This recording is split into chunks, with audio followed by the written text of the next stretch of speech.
नमस्कार, मैं रवीश कुमार। जिस ईडी ने सुप्रीम कोर्ट में इस सवाल का जवाब ही नहीं दिया कि मनी ट्रेल कहां है, यानी संजय सिंह ने अगर रिश्वत ली है तो पैसे के लेन देन का सबूत कहां है, लेकिन आज वही ईडी दिल्ली हाईकोर्ट में कहने लगी कि उसने मनी ट्रेल का पता लगा लिया है। जब पता लग चुका था तब 2 अप्रैल को सुप्रीम कोर्ट में क्यों नहीं बताया गया?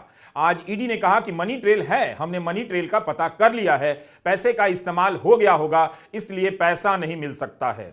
दिल्ली हाईकोर्ट में ईडी काफी आक्रामक नजर आ रही थी। लग रहा था कि 2 अप्रैल को सुप्रीम कोर्ट में नहीं बोल पाने का कसर पूरा कर रही है। ईडी की दलीलों से ऐसा लगा कि गुस्सा भी है, झुंझलाहट भी है और बहुत सारी कमजोरियां भी। तभी ईडी के वकील इस बात से नाराज दिखे कि बाल की खाल क्यों निकाली जा रही है। जाहिर है बाल की खाल तो निकाली जाएगी, जो भी आप कहेंगे उसके काउंटर पर तर्क दिए जाएंगे, सवाल तो होंगे ही। आपने भी तो अभिषेक मनु सिंघवी के सवालों पर, उनके जवाब पर काउंटर किया, उनकी बातों की बाल की खाल निकाली। ईडी के वकील एसवी राजू ने कहा कि पिछली 2 रिमांड का विरोध नहीं किया गया। इसका मतलब है कि उन लोगों ने स्वीकार कर लिया है। आप स्वीकार भी करें और इसका विरोध भी करें, ऐसा नहीं हो सकता। अगर उन्होंने रिमांड का विरोध नहीं किया है तो कस्टडी को अवैध नहीं कहा जा सकता। राजू ने कहा कि सुप्रीम कोर्ट तक किसी को बेल नहीं मिली है, मनीष सिसोदिया को बेल नहीं मिली। इसका मतलब है प्रथम दृष्टया केस बनता है। राजू की तीसरी दलील भी देखिए। कहते हैं कि इस केस में आरोपी विजय नायर कैलाश गौतम के दफ्तर से काम कर रहा था। उनका घर या दफ्तर मुख्यमंत्री के घर के ठीक बगल में है। विजय नायर तो कूदकर मुख्यमंत्री के घर जा सकता है, कूदकर घर जा सकता है। कोई मुख्यमंत्री के घर यूं ही कूदकर चला जाएगा इसलिए कि वह पड़ोसी है? विजय नायर दिन में कितनी बार कूदकर जाते होंगे? जब कूदकर आते होंगे तो मुख्यमंत्री के गार्ड क्या करते होंगे? वो भी कूदने लग जाते होंगे। आइए आप भी कूदिए, हम भी कूदते हैं। हमें पता है कि एसवी राजू उदाहरण ही दे रहे थे, लेकिन क्या उनके पास यही ठोस दलील थी कि विजय नायर कूदकर मुख्यमंत्री के घर जा सकते थे? घर इतना करीब है। ईडी के वकील एसवी राजू ने केजरीवाल के बारे में कहा कि आज केजरीवाल का रवैया ऐसा है कि मैं संत हूं, जबकि आपने यह सब बहुत चतुराई से किया है। ईडी ने बहुत मेहनत से सबूत हासिल किया है। इसका सवाल कहां है कि मेरे घर से कुछ नहीं मिला? पैसा तो आपने गोवा में यूज कर लिया। जब ईडी ने पूछा कि पैसा कहां है तो आपने कहा नहीं पता है। तर्क है कि अगर मैंने कुछ किया है तो मेरे घर से कुछ मिलेगा, लेकिन अगर आपने पैसा किसी और को दे दिया है तो आपके घर से कहां से मिलेगा? अगर चुनाव में खर्च हुआ है तो उसका तो बाकायदा हिसाब होता होगा, जो चुनाव आयोग में जमा कराया जाता है। गोवा में तो आम आदमी पार्टी ने सबसे कम खर्च किए, करीब 4 करोड़, बीजेपी ने 17 और तृणमूल ने 47.5 करोड़। अगर ईडी ने मेहनत से सबूत जुटा लिए, मनी ट्रेल का पता लगा लिया है, तो पैसे लेने और किसी और को देने के सबूत कहां हैं? वो क्यों नहीं मिल रहा है? बहस के दौरान राजू ने कह दिया, क्या किसी हत्यारे को, आतंकवादी को गिरफ्तार नहीं किया जाए क्योंकि आचार संहिता लागू है? ईडी के वकील ने कहा कि अपराधी या अंडर ट्रायल को यह कहने का कोई अधिकार नहीं है कि उसे गिरफ्तार न किया जाए क्योंकि चुनाव चल रहे हैं। अगर कोई आतंकवादी जो कि नेता है वो सेना की गाड़ी उड़ा देता है और कहे कि मैं चुनाव लड़ूंगा, आप मुझे छू नहीं सकते। राजू कहते हैं कि यह कैसा तर्क है? पर सही में राजू का यह कैसा तर्क है? आतंकवादी चुनाव लड़ेगा, सेना की गाड़ी उड़ा देगा और कहेगा चुनाव है, टच नहीं करो?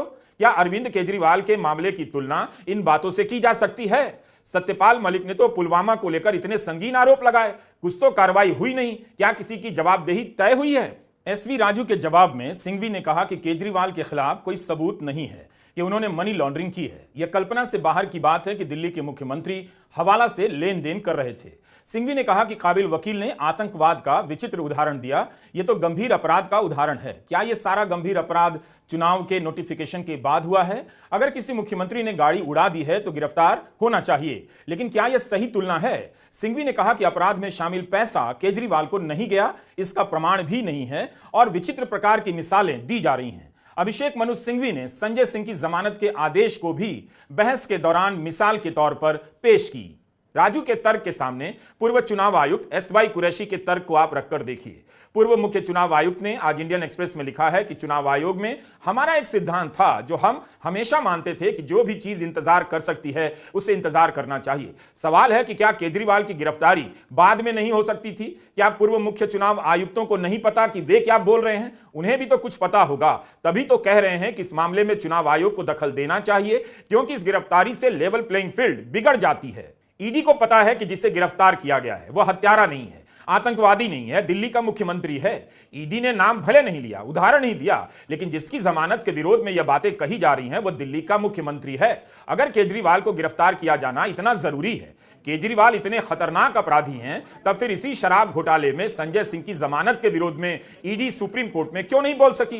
कोर्ट ने तो इतना ही पूछा कि रिश्वत के आरोप लगे, पैसे के लेन देन का, मनी ट्रेल का सबूत कहां है? ईडी से जवाब देते नहीं बना। कोर्ट ने कहा कि अगर जमानत का ईडी विरोध करेगी तो हम उन सबूतों को देखेंगे, फिर हमारी टिप्पणी का असर इस केस की ट्रायल पर भी पड़ सकता है। सुप्रीम कोर्ट ने 6 महीने बाद संजय सिंह को जमानत दे दी, लेकिन आज इसी केस में गिरफ्तार अरविंद केजरीवाल की जमानत के विरोध में ईडी के तर्क सुनने लायक थे।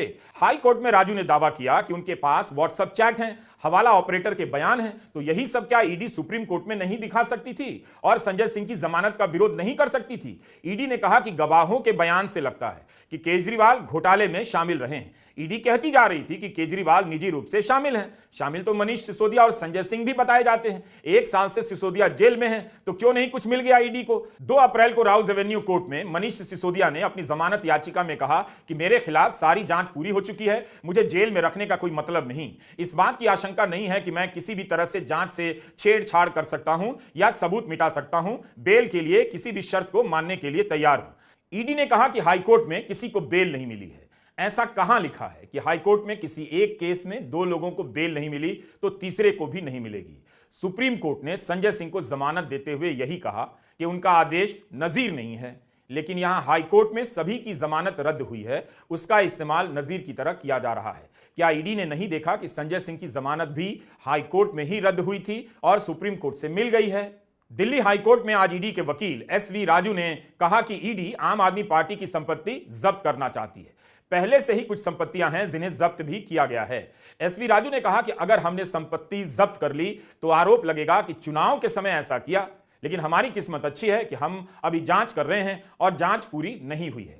लग रहा है कि ईडी बहुत चिंता करती है कि चुनाव के समय किसी को गिरफ्तार ना किया जाए, वरना लोग सवाल करेंगे जब आपने मुख्यमंत्री को ही गिरफ्तार कर लिया है तो चुनाव के समय उसकी चिंता करते हुए आम आदमी पार्टी के दफ्तर को जब्त ना करने की यह चिंता कुछ ज्यादा ही मानवीय और अनुकरणीय लगती है।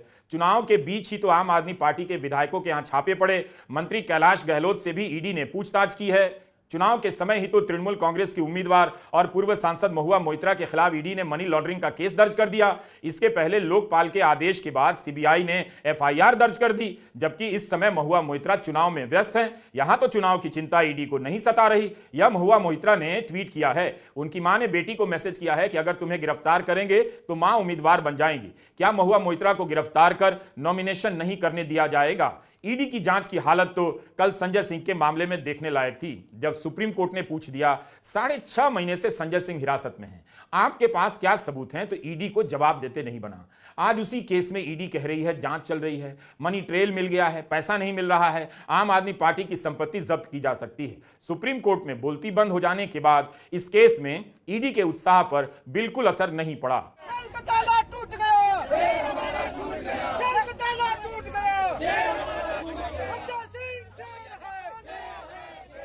उधर संजय सिंह के समर्थक तिहाड़ जेल के बाहर नारे लगाते देखे गए, उनके आने का इंतजार करते हुए।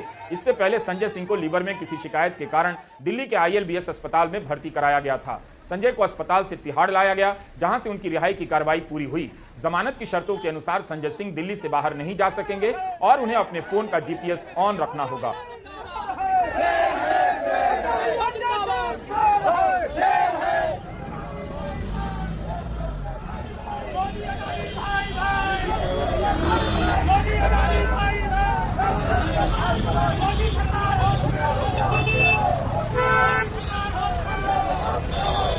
दिल्ली हाईकोर्ट में अरविंद केजरीवाल के वकील अभिषेक मनु सिंघवी ने आज अपनी बहस लेवल प्लेइंग फील्ड के आधार पर सेट की। सिंघवी ने कहा कि लेवल प्लेइंग फील्ड एक जुमला नहीं है, इसके 3 हिस्से हैं। एक है फ्री और फेयर चुनाव, लोकतंत्र का सक्रिय हिस्सा है, और संविधान का बेसिक स्ट्रक्चर। इस केस में टाइमिंग का मुद्दा साफ-साफ दिखाई देता है ताकि केजरीवाल चुनावी प्रक्रिया में भाग ना ले सके।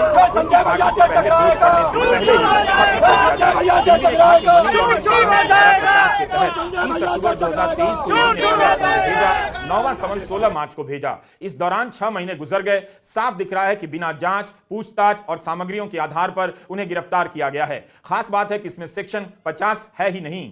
हमने आपको पिछले एपिसोड में बताया था कि इस केस में सरकारी गवाह बना राघव रेड्डी अपने पिता श्रीनिवासलू रेड्डी के लिए आंध्र प्रदेश में चुनाव प्रचार कर रहा है। अभिषेक मनु सिंघवी ने राघव के बयान का उदाहरण देते हुए कहा कि इस व्यक्ति ने 9 बयान दिए, गिरफ्तारी से पहले 7 और 2 बयान गिरफ्तारी के दौरान। यह अपने आप में हास्यास्पद है। अभियोजन पक्ष कह रहा है कि जब तक आप केजरीवाल के खिलाफ बयान नहीं देंगे, हम आपका बयान रिकॉर्ड करते रहेंगे। यह पूरी तरह से छिपाया गया है। क्या यह सही है? अभिषेक मनु सिंघवी ने कहा कि गिरफ्तारी की जरूरत नहीं थी। अगर गिरफ्तार करना ही था तो उसका पैमाना बहुत ऊंचा होना चाहिए था, क्योंकि इसके तहत जमानत आसानी से नहीं मिलती है। टेस्ट यह नहीं कि आप गिरफ्तार कर सकते हैं या नहीं, टेस्ट इस बात को लेकर होना चाहिए कि चुनाव के ठीक पहले गिरफ्तार करने की जरूरत है या नहीं। इसका एकमात्र मकसद है अपमानित करना और असमर्थ कर देना। सिंघवी ने कहा कि इस मामले में सीबीआई की एफआईआर देखिए जो अगस्त 2022 में दर्ज हुई थी। ईडी की ईसीआईआर कहां है? क्या केजरीवाल विदेश भाग सकते हैं? 1.5 साल बाद वे क्या कर लेंगे? हम कौन से हिस्से में सहयोग नहीं कर रहे? ईडी ने अपनी रिमांड में लिखा है कि वे केजरीवाल के रोल का पता लगाना चाहते हैं। साफ है कि इस गिरफ्तारी का कोई मजबूत आधार नजर नहीं आया। कोर्ट में एसवी राजू ने कहा कि उनके रोल को भूल जाइए, रोल को देखने की जरूरत नहीं है। यह देखने की जरूरत है कि वे कंपनी या पार्टी के लिए जिम्मेदार थे या नहीं। यह कमाल के तर्क हैं। एक तरफ कहते हैं केजरीवाल किंगपिन हैं, दूसरी तरफ कहते हैं उनके रोल को देखने की जरूरत नहीं। उन्होंने कहा कि कल अगर हमको लगता है कि और लोग जिम्मेदार हैं तो हम उनको भी जिम्मेदार ठहराएंगे।